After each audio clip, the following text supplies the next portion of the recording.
তুমি কি জানো কবরের ভিতরে কি আছে?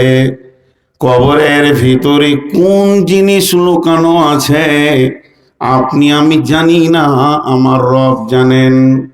আব্বাকে আজকে 50 বছর হয়ে গেল কবরে দিয়ে এসেছি, মাকে 70 বছর আগে দিয়ে এসেছি, দাদা দাদিকে 25 বছর আগে দিয়ে এসেছি। গোরস্থানে যাওয়ার পর এইরকম করব, কোনটা মায়ের কোনটা আব্বার ঠিক যেন বুঝে আসছে না। তোমার বুঝে না এলো, আমার রব সবগুলোকে সূক্ষ্ম দৃষ্টিতে রেখে দিয়েছেন কোনটা কার কবর, এবং ওই কবরে নেককার আছে না বদকার আছে, না জান্নাতি আছে না জাহান্নামী আছে, কে জানেন? আল্লাহ। ওয়া হুসিলা মা ফিস সুদূর, এমন একটা দিন আসবে কবরে একজনও থাকবে না, সবগুলোকে হাসরের ময়দানে জমা করা হবে। আল্লাহ পারবেন কিনা জমা করতে? জি আল্লাহ জমা করতে পারবেন। তা আল্লাহ বলছেন যে একদিন তোমাদেরকে আমি জমা করব। ওয়াইযাল কুবুর বুসিরাত, কবরওয়ালাদেরকে উঠানো হবে। সেই কঠিন দিন একটা আসছে, আমরা একজন খালি বলি যে আমি কবরে যাব না। বলেন, একজন বলি মাটির মাটির ওই কবর গৃহে শোয়ায়ে দিলাম যারে, মাটির ওই কবর গৃহে শোয়ায়ে দিলাম যারে। নবী রাসূল সাহাবা ইমাম আল্লাহর ওলি যত আছেন শুইয়া কবর গৃহে, লক্ষ কোটি শত ডাকলেও শত কেউ কখনো আসবে না হায় মাটির বিছানা ছেড়ে, মাটির ওই কবর গৃহে শোয়ায়ে দিলাম যারে। সেটা এমন একটা জায়গা, শুধু একবার শায়িত হয়ে গেলে আর ফিরে আসবে না, যাবে তো চলেই যাবে। এর জন্য বিশ্বনবী বলছেন, যখন তুমি কবরের পাশ দিয়ে যাবে তো কবরবাসীকে সালাম দাও, সালামটা ওখানে দোয়া হয়ে যাবে, আসসালামু আলাইকুম ইয়া আহলাল কবরে, কবরবাসী রে তোমাদের উপরে আল্লাহর শান্তি বর্ষিত হোক। ইয়াগফিরুল্লাহু লানা ওয়া লাকুম, আল্লাহ তোমাদেরকেও মাফ করে দেন, আমাদেরকেও মাফ করে দেন। ওয়ান্তুম সালাফুনা ওয়া নাহনু বিল আসরে, তোমরা আগে এসেছো, আমরা পরে পরে একই জায়গাতে আসব। অতএব কবরবাসী তোমাদের ওপরে আল্লাহর শান্তি বর্ষিত হোক। জি, কবরবাসী তোমাদের ওপরে আল্লাহর শান্তি বর্ষিত হোক। এখানে দুটা ভেজাল কথা বলবো। ভেজাল কথা বলতে একটা একটা গোষ্ঠী বের হয়েছে পৃথিবীতে, আহলে কোরআন। এরা বলছে কবরে আযাব হবে না। জি, কবরে আযাব হবে না। জি, আপনাদের বিরক্ত লাগছে? তো সাউন্ড বসে গেল, সবাই পালিয়ে গিয়েছে। এই মাত্র কটা আছে, এক বক্তা চোখ মুজে বায়ান করছে, সুর করে বায়ান করে, চোখ খুলে দেখছে কেউ নাই, একজন আছে। তখন বলছে, ভাই তোমাকে মুসাফা করি, তুমি মনে হয় আমার বায়ানটা বুঝেছো বলিয়া আছো, তাছাড়া সব পালিয়ে গেছে। তখন বলছে, হুজুর আপনি যেটা ভাবছেন ওটা নয়, আসলে যে চেয়ারে বসে বায়ান করছেন ওটা আমাদের। মা বলেছে চেয়ার ছাড়া বাড়ি ঢুকবি না। কোন কষ্টে পড়েছে, এখন এরা আমার জ্বালাই পড়েছে বলি বসে আছে, এদের যদি পালাবার রাস্তা থাকতো এরাও কেটে পড়তো। জি, বুঝতে পারছেন? যে কটা চালা সব বড় বড় মহারথী ছিল সব চলে গেল, বলতে বলতে গেল তুই থাক আর রাত থাক, আমরা যাই, এটা আমার নসিব, শেষকালে পাবো সব কেটে পড়বে। আর আপনাদের মতো কিছু আল্লাহওয়ালা আমাকে ভালোবাসেন, তারা থাকবে। তো যাই হোক, আমি যে কথাটা বলছিলাম যে কবরবাসীর জন্য দোয়া দিচ্ছে। আজকে আমরা আল্লাহ তাবারাক ওয়া তাআলা এক জায়গায় সিরু ফিলার যে কাইফা কানা আকিবাতুল মুকাদ্দিবিন বলেছেন কোরআনে, যে তোমরা সফর করো, তাতে মৃত্যুকদের অবস্থানটা বুঝতে পারবে তারা কি অবস্থায় আছে। মানে যত সফর করবেন, জ্ঞানের 98% সফরের ভিতরে লুকানো আছে, আর শিক্ষা 100% কাগজ কলম এবং কিতাবের মধ্যে আছে। তো জ্ঞান আর শিক্ষার মধ্যে পার্থক্য আছে। যত মানুষ সফর করে তত জ্ঞান বাড়ে। অতএব পৃথিবী ভ্রমণ করেন, বহু জায়গা যান, তবে অশরীয়ত কিছু যেন কাজ না হয়ে যায়। শরীয়ত গর্হিত কাজ আমরা অনেকে ভ্রমণ করতে গিয়ে, পর্যটন করতে গিয়ে নানা রকম গান বাজনা, ঢোল, কত রকম ছবি, কত রকম করে থাকি, এটা শরীয়ত গ্রহণ করেনি। তবে শরীয়তকে সামনে রেখে জ্ঞানের জন্যে সফর করা যায়। যাক, এর জন্যে অনেক দলিল আছে। খিজির আলাইহিস সালামের সাথে মুসা আলাইহিস সালাম সফর করেছেন, এইভাবে অনেক হযরত আবু হুরায়রাকে রাসূলুল্লাহ সাল্লাল্লাহু আলাইহি ওয়াসাল্লাম সফরে পাঠিয়েছিলেন। অনেক কথা আছে, সেদিকে আমি যাচ্ছি না। কিন্তু আপনার সফর করারও সময় নাই, আল্লাহর ঘরে যাওয়ারও মতো টাকা নাই, মানিস্তাতা ইলাইহি সাবিলা, এই অবস্থাটাও নাই যে আমি মক্কা মদিনা পৌঁছাবো। তা আমি শুধু একটা আপনাদেরকে সফরের কথা বলছি।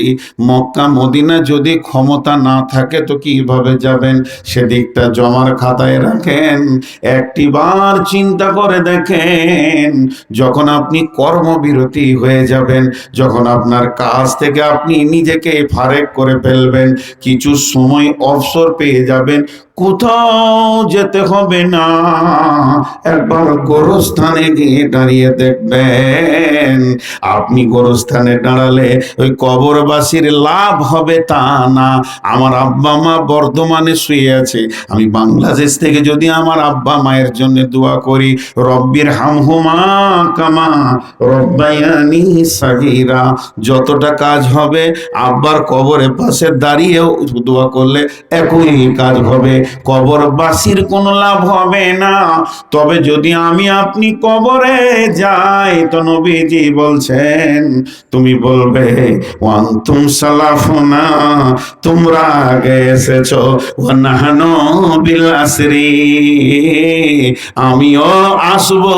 এই কথাটা যখন তুমি বলবে, কবরের এই দৃশ্যগুলো দুই নয়ন ভরে দেখবে, সব থেকে বড় লাভ হবে। পৃথিবীর ওপরে নারাজি আসবে, পৃথিবীর ওপরে যে টান আছে সেই টান কমবে, এবং আখিরাত থেকে বাঁচার তাগিদ শুরু হয়ে যাবে। এর জন্যে কবরে জিয়ারতের লাভ এটাই হবে। বন্ধুরা আমার, আমরা পৃথিবী আমাদেরকে বেঁধে রেখে দিয়েছে রশি দিয়ে। আল্লাহ বলছেন, আলহাকু মুত্তাকাসুর হাত্তা যুরতুমুল মাকাবির। অতএব বন্ধু, কবর জিয়ারত করলে যেটা লাভ হবে, আখিরাতের চেতনা বাড়বে।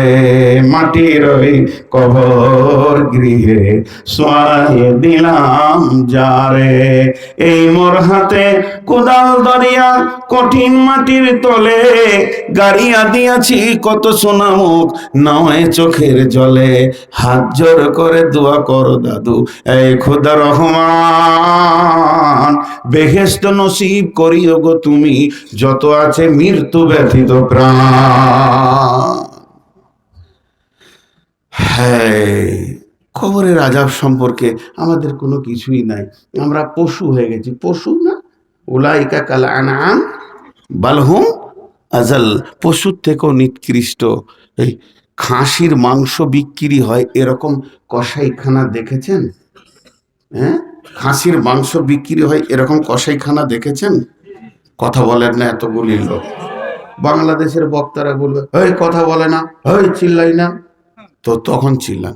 আমি আস্তে আস্তে বলি, তো তো আপনারা উত্তর দেন, একটু করে, চিল্লাতে হবে না। তো দেখবেন একটা খাসিকে উল্টা দিকে ঝুলিয়ে ওর চামড়া খালিয়ে শেষ করে দিয়েছে, নাড়ি ভুঁড়ি ঝুলছে, অর্ধেকটা কেটে নিয়ে এরকম ভাবে পিস করছে আর খরিদ্দারকে দিচ্ছে। আর চারটা খাসি খুঁটিতে বাঁধা আছে, তারা আম পাতা খেয়েছে, বরের পাতা খাচ্ছে। ওরা জানে কোথায় এসছে। যদি জানতো তো খেত? কথা বলে না, খেত না। আহা, ওরা জানে না। এমন সময় একটা খরিদ্দার এসে বলছে, ভাইয়া 20 কেজি মাংস লাগবে। তেমনি করে তাকিয়ে বলছে, হ্যাঁ হয়ে যাবে, 5 মিনিট দাঁড়াও। তারপরেও ও বুঝতে পারছে না যে আমি কোথা এসেছি। ও বুঝতে পারছে না কেন? পশু। বুঝতে পারছে না কেন? পশু। আর একটা মানুষকে ফাঁসিতে ঝুলিয়ে দিয়ে ওর সামনে আরেকজনকে বলা হচ্ছে, তুই কেক আর কোল্ড ড্রিঙ্কসটা খেয়ে নে, ওর পরে পরই তোর। পারবে? খেতে পারবে? তাহলে এ কেন পারবে না? এর চেতনতা আছে, জ্ঞান আছে, যেটা কত কঠিন জায়গায় এসেছি। কিন্তু আমরা পশু হয়ে গেছি। কেমন? কবরে গিয়েও আখেরাত মনে পড়ে না। একটা লাশকে নামানো হচ্ছে, একটা লাশ নামানো হচ্ছে, আর একজন খিল খিল করে কবরের পারে দাঁড়িয়ে শালা দোলা ভাই ঠাট্টাই আর কি করছে, করে না? দাফন করতে গিয়ে করে কি করে না এই দৃশ্যগুলো? তাহলে এরা মানুষ না, এরা পশু। এরা পশু। ও যদি জানতো যে এটা কি হবে। এর জন্য একজন দার্শনিক একটা কথা বলেছি, 2বার বলবো মুখস্থ করার জন্য, যারা বাচ্চা ছেলে মুখস্থ করে নাও। এই কথাটা তো অনেক চেতনা ফিরে আসবে। একটা জীবিত ব্যক্তি মৃত হওয়ার পর, একটা জীবিত ব্যক্তি মৃত হওয়ার পর কেমন করে আত্মীয় স্বজন এবং সম্পদের বন্ধনকে কেটে কবরে চলে গেছে। একটা মৃত ব্যক্তি, একটা জীবিত ব্যক্তি এক্ষুনি ছিল, এক্ষুনি নাই।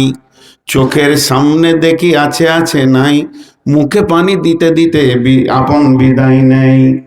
একটা জীবিত ব্যক্তি মৃত হলো আমার চোখের সামনে, তারপরে প্রেমের বন্ধন গুলো কট কট কট কট করে লাইন গুলো কেটে গেল। মালের যে মহব্বত সেগুলো সব কেটে গেল। সমস্তকে ছেড়ে দিয়ে ধীরে ধীরে নিজের অন্ধকার গড়ে ঢুকে গেল। এই দৃশ্যটা দেখার পর যদি কোনো জীবিত ব্যক্তির আক্কেল না খোলে, যদি কোনো জীবিত ব্যক্তির আক্কেল বিবেকের দরজা না খুলে, তো এই রকম হত মূর্খকে পৃথিবীর কোনো বিদ্যালয় নাই যে তাকে জ্ঞান শিখিয়ে দিতে পারে। কথাটা বোঝাতে পারলাম? পৃথিবীর সব থেকে বড় শিক্ষক পৃথিবীতে এখন যারা রয়েছে, সে মুর্দা ব্যক্তি। মুর্দা বলে চলে যাচ্ছে সবাইকে, দেখ রে শাহ সেকেন্দার বাদশা মরিবার কালে এই ওসিয়ত করেন ওয়ারিস সকলে, মরিলে আমার তরে শুনো বারে বার, কাফনের সাথে হাত বেঁধো না আমার, সকলিতে মিলে ঝুলে খাটিলিতে করে, 2 হাত ঝুলাইয়া লইয়া যাইব মোরে। এই হাল দেখে মোর যত মাখলুকাত আফসোস করিবে আর কহিবে এবার, 7 মুলুকের শাহ সেকেন্দারও ছিল, সকলে থাকিল আজ খালি হাতে গেল। এই দৃশ্যটা দেখার পর, হাজি ভাই দেখেন একটা মজার কথা বলি, আমাকে আজীব লাগে জিনিসটা। আল্লাহ রসুল কি সুন্দর বলেছেন, যদি কেউ মৃত ব্যক্তির জানাজায় শরিক হয় কত নেকি পাবে? 1 রাত সমান 1 উহুদ পাহাড়। আর যদি একবারে গোসল থেকে নিয়ে, যে ঘাট নিয়ে যাওয়া থেকে নিয়ে দাফন কাপন শেষ করে ক্লিয়ার করে জানাজা পড়ে যদি আসে, কত পাবে? কেন? কে পাবে? মুর্দা ব্যক্তি না জীবিত ব্যক্তি? তো লাভটা কি হলো মুর্দার? যার জন্য আলাম তার লাভ কি হলো? যদি বলতো যে যে লোকটা মারা গেছে প্রত্যেকটি লোকের তরফ থেকে 1 কিরাত করে নেকি ও পাবে, তাহলে ভিড় পয়সা দিয়ে আনতাম। আমার আব্বা মারা গেছে, চলে এসো, সব ভিড় লাগাও। কিন্তু জীবিত যা লাভ পেয়েছে মুর্দা তা পেছে না, কারণ ও যা করেছে লাইন কাটা গেছে। হ্যাঁ, তবে আমরা ওনার জন্য একটু দরখাস্ত আল্লাহকে দিচ্ছি। তারপর আবার দোয়াটা দেখেন, আল্লাহু আকবার, আল্লাহুম্মা গফিরলি হাইয়িনা ওয়া মাইতিনা। দোয়া কে আগে পেল? জীবিত না মৃত? আল্লাহুম্মা গফিরলি হাইয়িনা, হে আল্লাহ যত জীবিত এসেছে এদেরকে মাফ করো, ওয়া মাইতিনা, এরপরে তুমি মৃত ব্যক্তিকে মাফ করো। প্রথম মাপ পেয়েছে জীবিত, আর এক কিরাত এক উহুদ পাহাড় নেকি পেয়েছে জীবিত, কিংবা 2 উহুদ পাহাড় নেকি পেয়েছে জীবিত। এতগুলো দেওয়া কেন? এত লোভ দেওয়া কেন? এত লালসা নবীজি দিলেন কেন? যাতে করে আমার উম্মতেরা জানাজাতে ভিড় লাগাবে ওই নেকিটার জন্যে, আর মৃত ব্যক্তিকে শেষ পর্যন্ত দেখবে যে তাকে কেমন করে তার ওই আখেরাতের দেশে পৌঁছে দেওয়া হলো। এইটা দেখার সাথে সাথে জীবিতর একটি জ্ঞানের দরজা খুলে যাবে। আপনাদের দেশে প্রাইমারি স্কুলে কিছু দেয় ছেলেদেরকে? দেয়? সরকার থেকে কি দেয়? বৃত্তি দেয়, কিন্তু প্রতিদিন কিছু দেয়? আমাদের দেশে প্রতিদিন ভাত রান্না করে খাওয়াচ্ছে, সব রকম খাওয়াচ্ছে। আমাদের জামানায় কি ছিল? কেক দিত, কেক। তো আমরা যখন, আমি নিজের কথা মনে পড়ে, আমি সবার ছোট, আমাকে পৃথিবীতে রেখে আমার মা দুনিয়া থেকে চলে গেছেন। এর জন্য আমার মেয়ের নামটা আমার মায়ের নামে রেখেছি।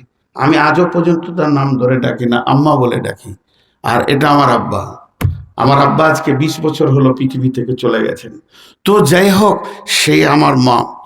তো আমি, আমার বড়, আমার একটা বোন, আমার বড়, তারপরে আমরা 2জন এতিম অবস্থায় ছিলাম। তো আমি স্কুলে যেতাম, ছোট্ট একটা বই, অ আ রসি দীর্ঘি, ওই ছোট বই, বর্ণপরিচয়, 5-7টা পাতা, কিন্তু প্রতিদিন স্কুল যাওয়ার জন্য রেডি হয়ে যেতাম। কেন? কেক। কেক। স্কুলে যে বসে থাকতাম, আর এক ম্যাডাম পড়াতেন হিন্দুদের, এই পর একবার দুলে দিলাম, মানে ওকে বুঝিয়ে দিলাম যে পড়ছি, কিন্তু খালি তাকিয়ে আছি কে কলা কখন আসবে।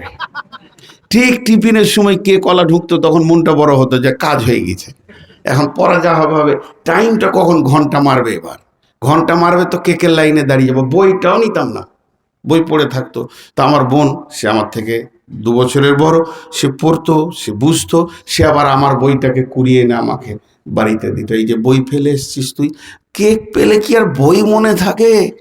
হ্যাঁ, এত খারাপ কাজ কেউ করবে? কেক তো কেকই, বই তো ভেজাল জিনিস, ওকে ফেলে আসাই ভালো। তো এই ছিল শিশু জীবন। তো শিশু জীবনকে কেক দেওয়া হতো। কেকটা কেন? যাতে করে ছেলেটা স্বাক্ষর হয়। সরকারের কেক দেওয়া উদ্দেশ্য নয়, উদ্দেশ্য কি? ছেলেটা স্বাক্ষর হয়ে যাক, আমার নাগরিক স্বাক্ষর হোক। তো রাসূলুল্লাহ সাল্লাল্লাহু আলাইহি সাল্লাম এই জানাজায় শরীক হলে এত নেকি দিচ্ছেন কেন? এত নেকি ফায়দা দিচ্ছেন কেন? ও বেশি নেকিওয়ালা হয়ে যাক, এটা তো আছেই, কিন্তু সেই সাথে এটাও আছে যে মুর্দাকে নিজের চোখে দেখুক কিভাবে পৃথিবী ছেড়ে সে কবরে যাচ্ছে। এই জায়গাতে আরো জ্ঞানের বিকাশ ঘটবে, সে তখন পৃথিবী থেকে নিজেকে সরাতে থাকবে। আমাদের এই জামানায় যে যত মিথ্যা কথা বলে তাকে লোক তত চালাক বলে, ঠিক না বল?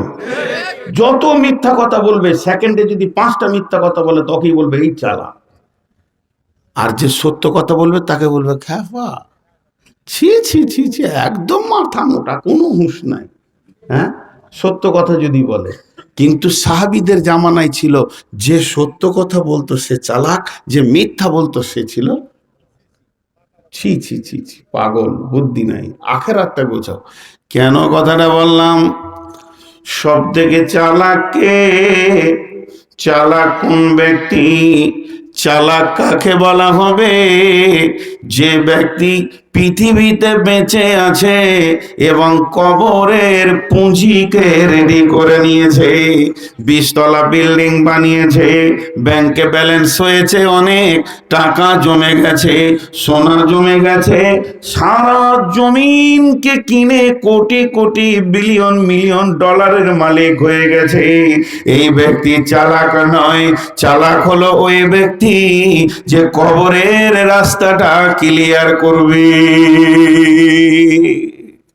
জি, আমাদের গোরস্থান কমিটি, মসজিদ কমিটি আছে আপনাদের দিকে? নাই? আলহামদুলিল্লাহ আছে। ওদের কাজ কি? মসজিদের উন্নয়ন কি? ইট দিয়ে 3 তলাকে 5 তলা করা, আর ভালো করে রং করা, আর মাইকটা দামি কিনা, বছরে একটা করে সম্মিলন করা, সভা করা, আর ইমামকে 4 দিন পর পর চেঞ্জ করা, এটা মসজিদের উন্নতি। কিন্তু আসলে মসজিদের উন্নতি কি? মসজিদের উন্নতি হচ্ছে, মসজিদের উন্নতি যদি কমিটি মসজিদের উন্নতি চায়, দরজায় দরজায় যাবে, আল্লাযীনা আমানু ওয়া হাজারু ওয়া জাহাদু ফি সাবিলিল্লাহি, মসজিদে ওই শুননে আজান, চল নামাজে চল, দুঃখে পাবি সান্ত্বনা তুই, বক্ষে পাবি বল রে, মসজিদেতে চল। তাহলে গোরস্থান কমিটির কাজ কি? গোরস্থানকে যদি ক্লিয়ার করতে হয়, গোরস্থানের ঘাসগুলিকে কেটে, গাছগুলিকে কেটে সুন্দর করে মাটি ভরে দেওয়ার নাম গোরস্থান ক্লিয়ার নয়।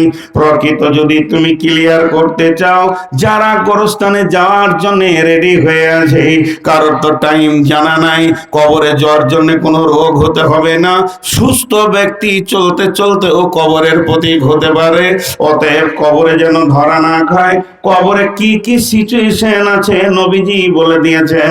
বিশ্ব নবী বলছেন, ইজা উদিয়াল মাইয়াতু ফিল কবরি আতাহু মালাকানে, যখন মাইয়াতকে কবরে রাখা হবে তখন দুইজন ফেরেশতা আসবে, ফায়াকুলানে, তারা দুইজন বলবে, মান রব্বুকা মা দীনুকা ওয়া মান নবিয়ুকা, তোমার রবকে, তোমার দ্বীনকে এবং তোমার নবীকে। তাহলে এগুলো গ্রামে দেখা যাক কোন ফ্যামিলিতে রেডি হয়ে গেছে, কবরের পুঁজি কে কে করতে পেরেছে। 5 ওয়াক্ত নামাজ যদি না থাকে, কবরে সে বিভ্রান্ত হয়ে যাবে। বিশ্বনবী বলেছেন, as-সালাতু নূরুন, কবর তো অন্ধকার, সালাত তোলার জন্য নূরের জ্যোতি হবে। ওয়াল কালামুল্লাহ বুরহানুন, কালাম পাক হচ্ছে তার জান্নাতের দলিল। তাহলে সাথে তো কালাম পাক নিয়ে যেতে হবে এবং সালাতকে নিয়ে কবরে ঢুকতে হবে।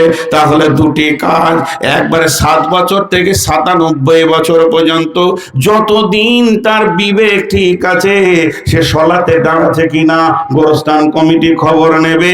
আর প্রত্যেকটা বাড়িতে কালাম পাকের তেলাওয়াত আছে কিনা, ছেলে মেয়ে আবাল বৃদ্ধ বনিতা শিশু নারী পুরুষ একদম সকলে কালাম পাক জানে কিনা। তার কারণ এটাই হবে আমার আখেরাতের বাঁচার দলিল, কবরে নাজাতের দলিল, পুলসেরাতে পার হওয়ার দলিল, পৃথিবীতে মুসলমান হয়ে টিকে থাকার দলিল। অতএব প্রত্যেকটা আমার নাগরিকের কাছে কোরআন পৌঁছেছে কিনা। যদি কোনো মক্তব প্রতিষ্ঠিত করা হয় আর কমিটি লোকের পায়ে ধরে, চল ভাই চল আলিফ বা শুরু করে দে, আরে ভাই চ আলিফ বা শুরু করে দে, একে যদি প্রশ্ন করা হয় তুমি কি করছো, ইনি বলবেন কবরের উন্নয়নের কাজ চালাচ্ছি। জি,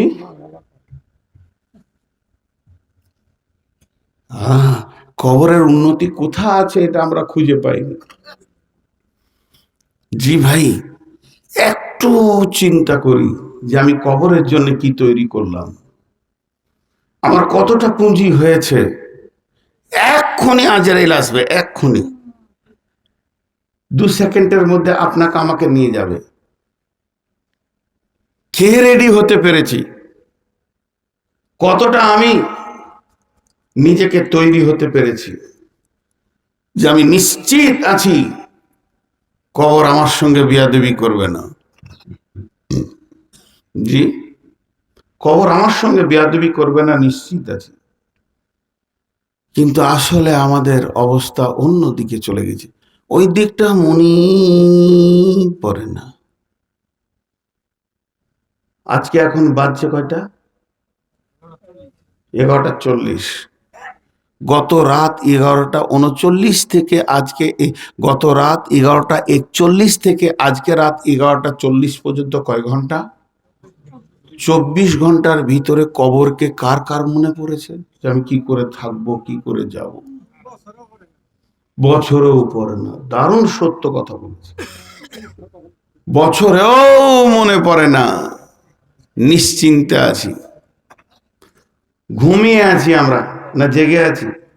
জোরে বলেন, ঘুমিয়ে। এই জন্য কবি বলছেন, ঘুমায় না রে ও মন নাম জপ আল্লাহর, একদিন ঘুম ঘুমাবে তুমি, কবরের মাঝার ও মন ঘুমায় না রে, ঘুমায় না রে, ও মন তওবা করো দরবারে আল্লাহর, একদিন ঘুম ঘুমাবে তুমি, কবরের মাঝার ও মন ঘুমায় না রে। ঘুমানোর দিন আসছে, ঘুমানোর দিন আসছে, সেদিন ঘুমিয়ে শেষ হবে না, এখন ঘুমায়ও না। আল্লাহর নবী বলছেন যে যখন মাইয়াতকে কবরে রাখা হয় তখন দুইটি ফেরেশতা এসে বলবে মান রব্বুকা, তোমার রবকে, মা দিনুকা, তোমার দিনকে, ওমান নবিয়ুকা, তোমার নবীকে, রবকে, তোমার দিন কি এবং তোমার নবীকে। মজার কথা শোনাই একটা। ছেলে ভালো ব্রেন, ল পড়ছে, ল আইন পড়ছে, আইন পড়তে পড়তে নাস্তিক হয়ে গেছে। জ্ঞানের যত বারলগতি হতভাগা মানব জাতি, তাই তো তারা ফেসে গেল নাস্তিকতার জালেতে। ওগো আল্লাহ তোমায় ডাকি ডাকি শুধু তোমাকে, আসমান জমিন সৃষ্টি করলে তুমি নিজের হিকমতে। নাস্তিক হয়ে গেছে, তো বলছে আল্লাহ নাই, জান্নাত জাহান্নাম কিছুই নেই। মা অনেক বৃদ্ধা, প্রায় 100 কাছাকাছি বয়স, 100 কাছিয়ে গেছে। মা বড় আল্লাহওয়ালি, নানা বড় আলেম ছিলেন, কিন্তু এ হতভাগা নাস্তিক হয়ে গেছে। মা খালি ঘন ঘন বলে বেটা নামাজ পড়ো। মা তো আর আলিম নয়, ওর কিছু জানা নাই, খালি একটাই জিনিস জানে, কবরে কি জবাব দিবি বাবা, বাস ওইটাই পুঁজি। কবরে কি জবাব দিবি বাবা, নামাজ পড় বাবা, পড়ে না। হঠাৎ একদিন কাগজ আর কলম নিয়ে মসজিদে হাজির, এলাকার সেরা নাস্তিক সবাই জানে। মসজিদে গিয়ে ইমাম সাহেব বলছে, ইমাম সাহেব মসজিদে আছেন? বলে জি। বাইরে আসেন। আপনারা তো মানুষকে বিভ্রান্ত করে দিলেন, এ তো দুনিয়ায় কি চলছে সব খবর তো আপনাদের নাই। এই কবর আর আখেরাত আর জান্নাত জাহান্নাম বলে বলে মানুষগুলোকে পাগলা বানিয়ে রেখেছেন। আচ্ছা বলেন কবরে কি প্রশ্ন করা হবে? ইমাম সাহেব বলছেন মান রব্বুকা মা দীনুকা মান নবিয়ুকা, তার নবী লিখে নিল। উত্তর কি হবে? রব্বি আল্লাহ, দীনুল ইসলাম, নবী মুহাম্মদ সাল্লাল্লাহু আলাইহি সাল্লাম, লিখে নিল। ব্রেন ভালো, মুখস্থ করে নিতে হবে, টানা মুখস্থ। ঘুম থেকে উঠেছে সকালে, মা বলছে বেটা ফজরে নামাজ পড়েছো বাবা? নামাজ পড়ে কি হবে মা? কোনো লাভ নাই, ফালতু এগুলো বুঝছো, এত বুঝাচ্ছি তো তুমি বুঝছো না, ওগুলো সব ওল্ড মডেল, ছি ছি ছি। তো মা বলছে কবরে কি জবাব দিবি বাবা? বলছে শুনে লো, মুখস্থ বলে দিল আর কি। আল্লাহ রসুল বলেছেন যখন কবরে মাইয়াতকে রাখা হবে তো ফেরেশতারা বলবে মান রব্বুকা, আমি বলবো রব্বি আল্লাহ। তারপরে ফেরেশতারা বলবে মা দীনুকা, আমি বলবো দীনুল ইসলাম। তারপরে ফেরেশতা বলবে মান নবিয়ুকা, আমি বলবো নবী মুহাম্মদুর রাসূলুল্লাহ সাল্লাল্লাহু আলাইহি সাল্লাম। ঘুরিয়ে মাকে জিজ্ঞেস করছে তোমার মুখস্থ আছে? মা তো হতভম্ব। তো মা কপালে হাত দিয়ে বলছে হাই আল্লাহ, চেয়েছিলাম ছেলে আবেদ হোক কিন্তু আলেম হয়ে গিয়েছে। চেয়েছিলাম ছেলে আবেদ হোক মানে আল্লাহর গোলাম হোক, আলিম হয়ে গেছে, জাননে আল্লাহ হয়েছে, আমলে আসেনি। এবার ওর মা বলছে বেটা একটা গল্প শুনবি? একটা গল্প শোন তাহলে। এর গল্পটা কি শোনাচ্ছে? বলছে তোর নানার জামানাই, সেই আরো 50 বছর পেছিয়ে যা, তখন একজনের বাড়িতে একটা ময়না পাখি ছিল, সুন্দর ময়না পাখি। তোর ময়না পাখিটা যে কোনো মেহমান ঢুকতো মেন গেটে রাখা ছিল, খালি বলতো আসসালামু আলাইকুম, কেমন আছেন? আসসালামু আলাইকুম, কেমন আছেন? যে যাবে তাকে ওই একটাই কথা বলবে ময়না পাখি। তখন ওর যার ময়না পাখি ও চায়ের দোকানে, যেখানে 5টা লোক আছে, মিষ্টির দোকানে, নাস্তার দোকানে, হোটেলে, খালি বলছে আমার ময়না কথা বলে, আমার ময়না কথা বলে, আমার ময়না কথা বলে, আমার ময়না কথা বলে। ওর একটা বন্ধু বলছে তোর ময়না কথা বলে না। বলছে বলে, যদি বলে তো তোকে 1000 টাকা দিব, যদি না বলে তোকে 5000 টাকা দিব। বলছে চ। আর এক বন্ধুকে সাক্ষী নিয়েছে, দিয়ে বলছে চ, তুই চ, আমি বাড়ি থেকে যাচ্ছি। 2 বন্ধু ওর বাড়িতে গিয়ে গেটে রেডি হয়ে আছে, ও আসছে, ওর হাতে একটা ব্যাগ। বলছে চ দেখি। যেই 1ম নম্বর বন্ধুটা গেল, এমনি করে ময়নাকে আঙুল দেখিয়েছে। ময়না বলছে আসসালামু আলাইকুম, কেমন আছেন? তখন উচকে এসে বলছে দেখ, যেটা সাক্ষী গেছিল সেও এভাবে আঙুল তুলেছে। তখন বলছে আসসালামু আলাইকুম, কেমন আছেন, 2বারও বলে ফেললো। এরপরে 3 নম্বরের পালা, যখনই আঙুল দেখিয়েছে ময়না মাথাটা তুলেছে, সালাম দেবেন, কেমন আছে বলতে যাবে, আর ওর ব্যাগে একটা বড় হাঁদা বিড়াল ছিল। বিড়ালটাকে ব্যাগে অনেকক্ষণ ভরে রেখেছে, বিড়ালটা রেগে আছে, চিৎকার করছে। যেই বিড়ালটা ময়নার সামনে তুলে ধরেছে, ময়না তখন পাখা মেরে দিয়ে খাঁচার ভিতরে চি করে চিৎকার করে উঠেছে। বলছে বাবা রে, আসলে ময়না কথা বলতো না, বুলি বলতো। একটা বিড়ালকে দেখে শিখানো বুলি যদি একটা ময়না ভুলে যায়, তুমি যতই মুখস্থ করো, আমার আল্লাহর আজরাইলকে দেখলে তোমার মুখস্থ থাকবে না। কবরের ফেরেশতা দেখলে তোমার মুখস্থ থাকবে না, সব হারিয়ে যাবে, কুলিয়ে যাবে। মুখস্থ বিদ্যাতেই যদি সকলে পেরিয়ে যেত, তাহলে 3খানা প্রশ্নের জবাবকে মুখস্থ করা কোনো ব্যাপারই নয়। রব্বি আল্লাহ, দ্বীনুল ইসলাম, নবী মুহাম্মদুর রাসূলুল্লাহ সাল্লাল্লাহু আলাইহি ওয়াসাল্লাম। অতএব কবরে যে 3টি প্রশ্ন আছে, কিভাবে জবাব দেবে, কোন বিষয়ে পৃথিবীতে পড়াশোনা করলে, কোন বিষয়ে টিউশনি নিলে, কোন বিষয়ে টিউটার নিলে, কোন বিষয়ে প্রাইভেট পড়লে কবরের পরীক্ষাতে মানুষ পাস করে যাবে, এটাকে জানতে হবে। তারপরে কবরে পাস হওয়ার প্রস্তুতি নিয়ে স্টুডেন্ট হয়ে পৃথিবীতে নামতে হবে। কারণ ওইটা এমন একটা পরীক্ষার জায়গা, 50 বছর, 60 বছর, 70 বছর, আর যতগুলি জীবন থাক না কেন, পুরো জীবনের কালেকশন দেন। কে কত দিবেন, কোন সময় বলতে হয় এটাও জানেন। কথাটা ছেদও হতে দিচ্ছে না।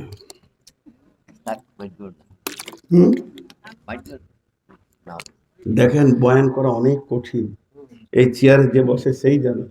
আমি তো দম নিব রে বাবা, বা এখানে টুক করে নামিয়ে দিই তো চলে গেলে। আর আমাকে যে কালেকশন করতে হবে সেটা আমি জানি না। বিয়ে দেওয়ার পর ছেলেকে বলতে হয় শ্বশুর ঘর যা, ও তো জানে যে আমাকে বিয়ে কেন দিয়েছে। 26-27 বছর এই লাইনে ডুবে আছে।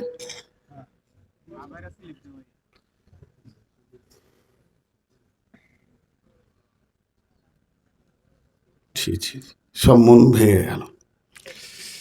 যাই হোক, তাহলে এখন কালেকশন শুরু করে দিই নাকি?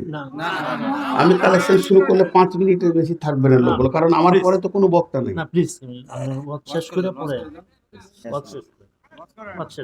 না, উনি হয়তো জালসা কমিটির সেক্রেটারি হতে পারে, এবার ভাববে যে আমার কথা মানলে না।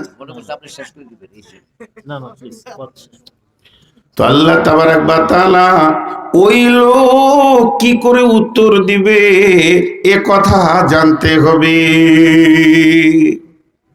ছোট্ট 2টি কথা বলছি, একটু ধ্যান দেন। যারা উঠে চলে যাচ্ছেন আপনাদের হাতগুলো ধরে বলছি বসেন। এখন প্রাইভেট হচ্ছে, প্রাইভেট কবরে বাঁচবেন কিভাবে সেই কোচিং দেওয়া হচ্ছে। আর এই অবস্থায় যদি উঠে যান তাহলে আমার মনটা কি বলবে যে এরা কিছুই বুঝলো না প্রথম থেকে। জি, বাঁচার রাস্তাটা এবার বলছি। ছোট্ট একটা উদাহরণ দিই আপনাদেরকে। আপনারা 10 ক্লাসে পাস করলে আমাদের বলে মাধ্যমিক পাস, আপনাদের ম্যাট্রিক বলে, তাই না ভাই? তো ম্যাট্রিক পরীক্ষার 3টি কথা বলবো। 2024 সালে যে ম্যাট্রিক পরীক্ষাটা হবে, তাদের প্রশ্নগুলো যদি আপনাদের কোন মাসে হয়, মার্চে, ফেব্রুয়ারি, জানুয়ারি, ফেব্রুয়ারি, তাহলে ফেব্রুয়ারিতে পরীক্ষা আছে, তাহলে আর 1 মাস নাই, সামনে পরীক্ষা। আমি 1 বছর বলছি না, পরীক্ষায় কি কি প্রশ্ন আসবে এখন যদি ছেলেদের হাতে প্রশ্নগুলো ধরিয়ে দেওয়া হয়, ফেল কেউ পড়বে? যেটা সব থেকে মরা সেও পাস করবে, 1 নম্বর। 2 নম্বর হলো, যদি কেউ 24 সালের ফেব্রুয়ারিতে পরীক্ষা দেওয়ার পর ফেল পড়ে যায়, সে 25 সালে পরীক্ষা দেওয়ার চান্স পাবে কি পাবে না? জোরে বলেন, পাবে কি পাবে না? পাবে। যদি 24 সালেও ব্যাক পায়, 25 সালেও যদি ব্যাক পায়, 26 সালে পাবে। এটা 2 নম্বর হলো। আর 3 নম্বরটা দেখেন, একটা ছেলে 100 মার্কের পরীক্ষা দিচ্ছে, যদি 33 পায় তাহলে পাস, আর তাকে ফেল বলবে না, যে চলবে, দাও ওকে আগামী 1/3 কিন্তু দেখেন এবার আল্লাহর পরীক্ষাটা মিলিয়ে। কবরের পরীক্ষা আপনার কিনা সামনে ফেব্রুয়ারিতে ম্যাট্রিক পরীক্ষা, ছেলেরা কোশ্চেন এখনো পায়নি, প্রশ্নমালা পায়নি, কিন্তু আমার রব কত বড় মেহেরবান, আজ থেকে 1450 বছর আগে কবরের কি প্রশ্ন হবে বের করে দিয়েছে। কবরের প্রশ্নকে আল্লাহ গোপন করেছে কি বলেন? করেননি। এবার বলেন, আমরা তো পরীক্ষার্থী, কে কতটা রেডি হতে পারলাম, কে কত প্রশ্নকে রেডি করলাম। এরপরে চলেন 2 নম্বর, সারা পৃথিবীর যত এডুকেশন বিভাগের দার্শনিক আছে, যারা মানুষের ব্রেনকে শিক্ষাগতভাবে মেজারমেন্ট করে, তাদের মত হচ্ছে 3/1 নম্বর পেলে পাস করিয়ে দাও। আর আমার আল্লাহ কত বড় মেহেরবান, যদি কেউ আমার পরীক্ষায় 10/1 পায় তো আমি পাস ঘোষণা দিব। আল্লাহ কত বড় মেহেরবান, দুটো মেহেরবান হলো। কিন্তু বন্ধুরে, আল্লাহর সাথে পৃথিবীর এক জায়গায় পার্থক্য আছে। 1 বছরে না হয়, 2 বছরে না হয়, 3 বছরেও তুমি পরীক্ষা দিয়ে পাস করো, তোমার জন্য স্কুলের দরজা খোলা আছে। কিন্তু কবরের পরীক্ষাটা এত কঠিন, ফার্স্ট চান্সই পাস হয়ে বেরিয়ে যেতে হবে, এখানে দ্বিতীয় চান্স পাওয়া যাবে না, যাবে না, যাবে না। কবরের পরীক্ষায় দ্বিতীয় চান্স পাওয়া যাবে, যে আল্লাহ একাপ হলো না, একবার আবার পৃথিবীতে পাঠিয়ে দেন, আবার রেডি হয়ে আসছি, সামনের পরীক্ষাতে দেখবো ইনশাল্লাহ, আল্লাহ তোমার নাম নিয়ে বলছি পেরিয়ে যাব, এরকম কোনো সুযোগ আছে? কিন্তু এই যুগের মানুষ নিজের ছেলে মেয়ে ম্যাট্রিক পরীক্ষায়, এইচএস পরীক্ষায়, গ্র্যাজুয়েশন পরীক্ষায় যেন ভালো পাশ করে, তার জন্য আব্বা মায়ের সুদৃষ্টি আছে না নেই? কিন্তু কবরের পরীক্ষাতে পাশ হোক, এ ব্যাপারে কোনো পিতার চিন্তা নেই। আছে? ছেলে যদি পড়তে সন্ধ্যায় না বসে, কিসের ঘোরাঘুরি, সামনে ম্যাট্রিক আছে, মেয়েকে বলো, আবার ছোট বাচ্চা বল খেলতে খেলতে যে রোমে পড়াশোনা করে, যদি ওই রোমে চলে যায়, তুই বেরিয়ে আয়, জরিনা পরীক্ষা দেওয়ার, পরীক্ষার চাপ আছে। বিবিকে বলবে কোনো কাজ হুকুম করবে না মেয়েকে, ওর সামনে পরীক্ষা, হ্যাঁ এখনো 9 মাস বাকি। একজন আঁধারে বাস থেকে নেমে হাঁটছে, তো ওর রাস্তায় আঁধারে হাঁটতে হাঁটতে একটা বাঁশ পড়ে আছে, ওখানে মাথাটা নামো করেই ওকে যেতে হয়, যত লোকই যায় মাথা নামো করেই যায়। তো অটিন অন্ধকার, ও আইডিয়া পেয়েছে না বাঁশটা কত দূরে আছে, তো মোটামুটি 100 হাত আগে থেকেই মাথা নামো করে দিয়েছে যাতে না লাগে। এবার আইডিয়া করেছে পার হয়ে গেছি, তুলেছে আর ঘটাস করে লেগেছে, আইডিয়া ফেল। কত মা বাপ ছেলেদের পেছনে লাখ লাখ টাকা খরচা করে বড় বড় মিশনে পাবলিক স্কুলে পড়াচ্ছে, যে শেষকালে দেখা যাচ্ছে রেজাল্টের সময় ডিগবাজি দিয়ে পড়ে আছে। হয় কি হয় না? কিন্তু কবরের পরীক্ষাতে 1 চান্সে পাস হতে হবে। চলেন নাম্বার 1 প্রশ্ন, উত্তরটা কে দিবে, কিভাবে দিবে? নাম্বার 1 প্রশ্ন, উত্তরটা কে দিবে, কিভাবে দেবে? এই 1 নম্বর প্রশ্নের সাবজেক্টটা পড়িয়েছেন কে? আল্লাহ নিজে। উনি বলেছিলেন আলাস্তু বিরব্বিকুম, আমি কি তোমাদের প্রভু নয়? আমরা বলেছিলাম ক্বালু বালা। অতএব রব সম্পর্কে যত পড়াশোনা, যত সাবজেক্ট, যত কিছু আল্লাহ নিজেই পড়িয়েছেন। তারপরে আমার আল্লাহ আমাদেরকে পৃথিবী দিয়েছেন। এই পৃথিবীটা হলো লাইব্রেরি, এখানে রবের সার্চিং চলবে। রব কে না? আল্লাহ। খেতে দেনেওয়ালা কে না? আল্লাহ। আমার হায়াতের মালিক কে না? আল্লাহ। আমার মওতের মালিক কে না? আল্লাহ। রুজির মালিক কে না? আল্লাহ। সুখ দুঃখের মালিক কে না? আল্লাহ।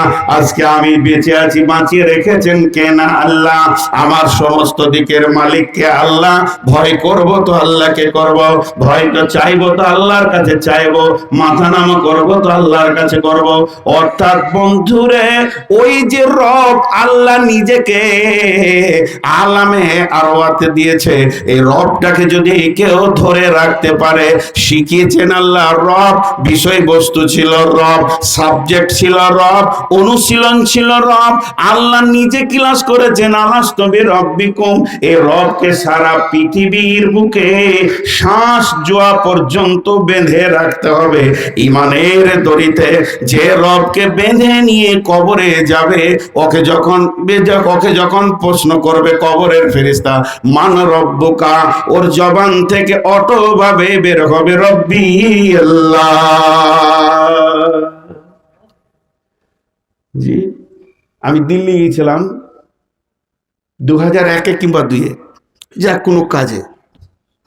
ফেরার পথে আমার সঙ্গে 14 জন লোক দিল্লি থেকে আসছেন। তারা বাংলা জানেই না মোটে, বাংলা বুঝেও না, বাংলা জানেও না। জিন্দেগি ভর তারা হিন্দি বলে, হিন্দি জানে, পড়াশোনা, অথচ সব এডুকেশন বিভাগ, মানে এডুকেশন পার্সেন্ট তারা লোক, কেউ বিএ, কেউ এমএ, বড় বড় বিশিষ্ট ব্যবসায়ী। তো ওরা আসবে আবার আমার জেলাতেই, বর্ধমান যে শহর, ওখানেই ট্রেন থেকে নামবে। তো আমি ওদেরকে বললাম, দিল্লি তো আমি মেহমান, আমি কম আসি, দিল্লি জীবনের 6-7 বার হয়তো এসেছি, তো আমি কোন দিকে কি আছে এত বুঝি কম, তো টিকিটটা আপনারা আমারও বানিয়ে নেন, তারপরে বর্ধমানে দেখা যাবে। হ্যাঁ, তো আপ রহিয়ে হাম বানা লেতে হ্যাঁ, টিকিট বানা লেতে হ্যাঁ। টিকিট বানিয়ে নিয়ে বললো যে কালকে সকালের ট্রেন, সুপার ডিলাক্স। কালকায় সকালে আসলাম 9টার সময়, প্ল্যাটফর্মে ট্রেনে বসলাম, ওদের সঙ্গে হিন্দি বলছি, আসছি, 24 ঘন্টা 22 ঘন্টা পর এসে আমার স্টেশনে দাঁড়ালো। এবার নামছি, সবাই নামলাম, ওদের ব্যাগগুলো নামলো। এবার ওরা যে মসজিদে গিয়ে উঠবে বা যেখানে যাবে, রিক্সা ভাড়া 5 টাকা, 2001-এর কথা বলছি, 5 টাকা। তো সবাই হিন্দি বলছে, আর বাঙালিরা একটু বদমাশি হয়। तो फिर एक रिक्शा वाला के डेके बोलते, भैया हमको सदर थाना के पास जाना है, कितना रुपया किराया पड़ेगा? तो बोलছে 15 रुपया। 5 টাকা কত বলছো? 15 টাকা। তো ওদের সঙ্গে আমি হিন্দি বলতে বলতে আসছি, তো আমার ওই অভ্যাসটা হয়ে আছে, এদেরকেও বলছি হিন্দিতে। তো আমাকে ভাবছে আমিও দিল্লির লোক, আমি তো আর বাংলা বলছি না। তখন একটা রিক্সা বলছে 15 টাকা পড়বে, 15 রুপিয়া লাগেগা। তখন আমি দেখলাম যে হিন্দি বললে আমরা বাংলা বলতে হবে। বলে, এই ফাজলামো করছিস? সদর থানা যাবো, ক হাত রাস্তা আমি জানি না? বলছে জি হুজুর, তাহলে 5 টাকা করে দেন। এবার বলেন, ওরা আজনবী ছিল, আমি ওদের সঙ্গে আসলাম, আমাকে সঙ্গে রেখে ওদের লাভ হলো কি হলো না? লাভ হলো, ঠকা থেকে বাঁচলো। তো আল্লাহ তাবারাক ওয়া তাআলা আলামে আরওয়াতে আপনাকে আমাকে সম্পদ ধরিয়ে দিলেন। আলাস্তু বিরব্বিকুম ক্বালু বালা। সকলে বলেন আলাস্তু বিরব্বিকুম ক্বালু বালা। তাহলে আমরা আলামে আরওয়াতে পেলাম কাকে? আল্লাহকে। রব হিসেবে পেলাম কাকে? আল্লাহকে। এই রবকে রাস্তায় ছেড়ে দিলে হবে না, রবকে হৃদয়ে রাখতে হবে, রবকে আকীদাতে রাখতে হবে, রবকে ঈমানে রাখতে হবে, রবের আপনাকে সাজদা করতে হবে, রবকে রুনা সাজিদন। আর 5 ওয়াক্তের নামাজ রবের মানে খুশির জন্য পড়তে হবে, যাকাত দিতে হবে। যতগুলি রব থাকবে, যে যে আইনগুলি করে দিয়েছে তার ভিতরে আমাকে রবকে রাখতে হবে। এই রবকে সঙ্গে করে নি যে কবর নামে প্ল্যাটফর্মে নামবে, সে আর ঠকবে না, কবর থেকে জান্নাত পর্যন্ত ঠকবে না, কারণ তার সঙ্গে রয়েছে রব। সে উত্তর দিবে রব্বি আল্লাহ। তাহলে সারা জীবনে ভয় ভরসা কাকে করব? আল্লাহকে। যে আল্লাহকে মাবুদ বলে মেনে নিয়েছে তার আর কোনো চিন্তা নাই। একটা উত্তর হলো মা দিনুকা, মা দিনুকা, তোমার দিন কি, তোমার মতবাদ কি, গান্ধীবাদ না মার্ক্সবাদ না তৌহিদবাদ? আমাদের মতবাদের নাম হলো তৌহিদবাদ। দিন মানে রুলস, দিন মানে প্রসিডিওর, দিন মানে নিয়ম কানুন, দিন মানে আনুগত্য, দিন মানে প্রভুত্ব, দিন মানে শাসন বিচার। অতএব শুনে নাও, তোমার দিন কি, তোমার জিন্দেগির রুলস এবং প্রসিডিওরটা কি, তুমি কিভাবে চলবে তা আমার কালাম পাক যা বলেছে। ইসলাম, ইন্নাদ্দীনা ইনদাল্লাহিল ইসলাম, ইসলামের যতগুলি আইন আছে প্রত্যেকটা আইনকে আমি স্বাগতম দিব। ইসলামের যতগুলি রুলস আছে আমার কাছে অন্য আইনের কোনো মূল্য থাকবে না, কারণ ইসলাম যা বলেছে তা সত্য। ইসলাম বাইরে আমার চলা যাবে না। আমি ইসলামের রুলসকে মেনে যখন চলবো তখন আমার আর আল্লাহ আমার মুখ দিয়ে বের করবে যে আমার দিন হলো ইসলাম। ছোট্ট একটা উদাহরণ দিই, বেশি কথা বলবো না। আল্লাহ কোরআনে বলেছেন আল হাফিজুন আলী হুদুদিল্লাহ, আমি যে আইনগুলো করেছি সেগুলো হেফাজত কর, এতটুকু পদস্খলন করবি না। অনেক কথা আছে দিন ইসলাম নিয়ে, বলতে গেলে 2-4 ঘন্টায় শেষ হবে না। দিন ইসলাম তো একটা গভীর তত্ত্ববহুল কথা, কিন্তু ছোট্ট একটা উদাহরণ দিই তো আপনারা বুঝে নেবেন আমার দিন কি না। আমার দিন হলো ইসলাম, আমি ইসলাম ছাড়া কিছুই বুঝি না। দিন হল ইসলাম। উদাহরণটা কি, আপনার গ্রামের ছেলে মেয়ে কলেজে পড়াশোনা করে, কোথায় পড়ে? নারায়ণগঞ্জে কিংবা মাধবদীতে কিংবা গাউসিয়াতে, যেখানে বড় ইউনিভার্সিটি আছে পড়ে। তো একটা ছেলে একটা মেয়ে, তাদের ভালোবাসা হয়ে গেল, হয়েই যায়। কখনো কখনো নোংরামি চলছে দুনিয়াতে, আমি খারাপ নিয়তে বলছি না, ইসলামকে বোঝাতে চাইছি। এখন ওই ছেলেটা মেয়েটা দুইজন নিজেদের মধ্যে একটা দিনকে সেটিং করে উভয় গার্জেনকে চোখে ফাঁকি দিয়ে তারা চলে গেল চিটাগাঙ্গে, কিংবা চলে গেল ধরে নেন সিলেটে, কিংবা চলে গেল একবারে পঞ্চগড়ে, আর খুঁজে পাওয়া যাচ্ছে না। তখন মহিলা পক্ষর মা বাপ বুঝে নিল যে আমার মেয়ে চলে গেছে। ছেলের পক্ষর বাড়িতে ফোন করছে, বলে নাই, এরা সন্দেহ করলো ওর সঙ্গে চলে গেছে, কারণ ওর সঙ্গে দিন রাত ফোনে কথা হয়। ছেলে পক্ষ বুঝে নিল যে আমাদের ছেলে ওই মেয়েকে নিয়ে চলে গেছে, কিংবা মেয়ে পক্ষ বলছে ছেলে নিয়ে চলে গেছে, ছেলে পক্ষ বলছে মেয়ে নিয়ে চলে গেছে। একটা দ্বন্দ্ব সৃষ্টি হলো। দুই পক্ষ বলছে আর ছেলেকে ঘরে উঠতে দিব না, মেয়ে পক্ষ বলছে মেয়েকে ঘরে উঠতে দিব না। উত্তাপ গরম, দুই পক্ষ মেনে নিতে পারছে না। আস্তে আস্তে দিন গেল, মাস গেল, বছর গেল। এই করতে করতে যখন 1 বছর চলে গেল, হালকা শিথিল হয়েছে। একদিন এমন আসলো, আর আমি ভঙ্গি করে বলছি না, শর্টে বলছি, এমন একটা দিন আসলো উভয় পক্ষ মেনে নিল যে ওই মেয়েটা আমাদের বৌমা, এরাও মেনে নিল ছেলেটা আমাদের জামাই, আমাদের বাড়ির জামাই। মেয়ের মা মারলো জামাই, মেয়ের বাপ মারলো জামাই, মেয়ের ভাইরা মারলো দুলা ভাই, মেয়ের বোনেরা মারলো দুলা ভাই। মেয়ের গোষ্ঠীতে সবাই ছেলেটাকে মেনে নিল, সে মেয়ের পক্ষে সবাই ছেলেটাকেও মেনে নিল। দুই পক্ষ এক হয়ে গেল, ঝামেলা ঝঞ্ঝট মিটে গেল, যাওয়া আসা শুরু হয়ে গেল, কুটুম হয়ে গেল। কিন্তু বন্ধুরে, সবাই মেনেছে, মেয়ের মা বাপ, ছেলের মা বাপ মেনেছে, কোরআন কিন্তু মানেনি। ইসলাম বলছে আমি মানব না, এটা বিয়ে হলো না, এটা ব্যভিচার চলছে, এবং এদের যে সন্তান হবে সেগুলো যারও সন্তান হবে। এদের যদি কোন রকম দৈহিক মিলন হয়ে থাকে, বিয়ে পরিহার কুল করা যাবে না, তাদেরকে 1000 বার পড়াওলা হালাল হবে না, তাদেরকে সামাজিক ভাবে কোরআনের যে ব্যত্রাঘাত আছে সেটা তাদেরকে দিতে হবে। 1 বছর বিচ্ছেদ ঘটাতে হবে, তারপরে তাদেরকে বিয়ে দিয়ে দিতে হবে। এখন যদি সারা পৃথিবী বলে আমি মানব না, আর কোরআন বলছে আমি মেনে নিলাম, এরই নাম হলো ইসলাম। ইসলামের একটা রুলস আছে, ইসলামের একটা নিয়ম আছে, ওই নিয়মের গতিতে যে চলবে তাকে কবরে দ্বিতীয় প্রশ্ন করা হবে, মা দীনুকা, তোমার দিন কি? উত্তরে বলবে দীনুল ইসলাম। বুঝে এলো? হ্যাঁ না বলেন না? এবার নবীকে, তোমার নবীকে, নবী মুহাম্মদ রাসূলুল্লাহ কার মুখে বের হবে? জি, যে রসুলকে নিজের চেহারার সঙ্গে মিলিয়ে নিয়েছে। যখন কিয়ামতের মাঠে বলা হবে ওজিয়াল কিতাব ওয়াজিআ বিন নবিয়িন, তোমরা আমলনামা তোমাদের জন্য রাখা হয়েছে, নবীকে সঙ্গে করে নিয়ে এসো। জান্নাতীরা আল্লাহর কাছে চলে যাবেন, আল্লাহ বলবে গোলাম রে কই তোমার সঙ্গে নবী? তখন জান্নাতি বলবে রব্বুল আলামিন আপনি কুদরতে চোখে দেখেন, আমার চেহারা দিয়ে তাকিয়ে দেখেন আমি কি নবীকে সঙ্গে আনতে পেরেছি। আমার চেহারাতে, আমার পোশাকে, আমার চেতনতাতে, আমার খাওয়াতে, উঠাতে, বসাতে, শোয়াতে, পেচ্ছাপ পায়খানায় তোমার নবীর সুন্নত ছাড়া অন্য কাউকে আদর্শে আনিনি। যে হুবহু নবীকে আদর্শ জীবনে আইডিয়াল করে মেনে নেবে, ওই লোকটা কবরে বলবে নবী, নবী মুহাম্মদুর রাসূলুল্লাহ সাল্লাল্লাহু আলাইহি ওয়াসাল্লাম। বুঝাতে পারলাম? যা, ও এটা কি কি আছে? পানি পান করবো? পান করা যাবে? এতগুলো লোক হ্যাঁ না বলে। এই পানিটা আমি যদি পান করি, পান করা যাবে? যাবে।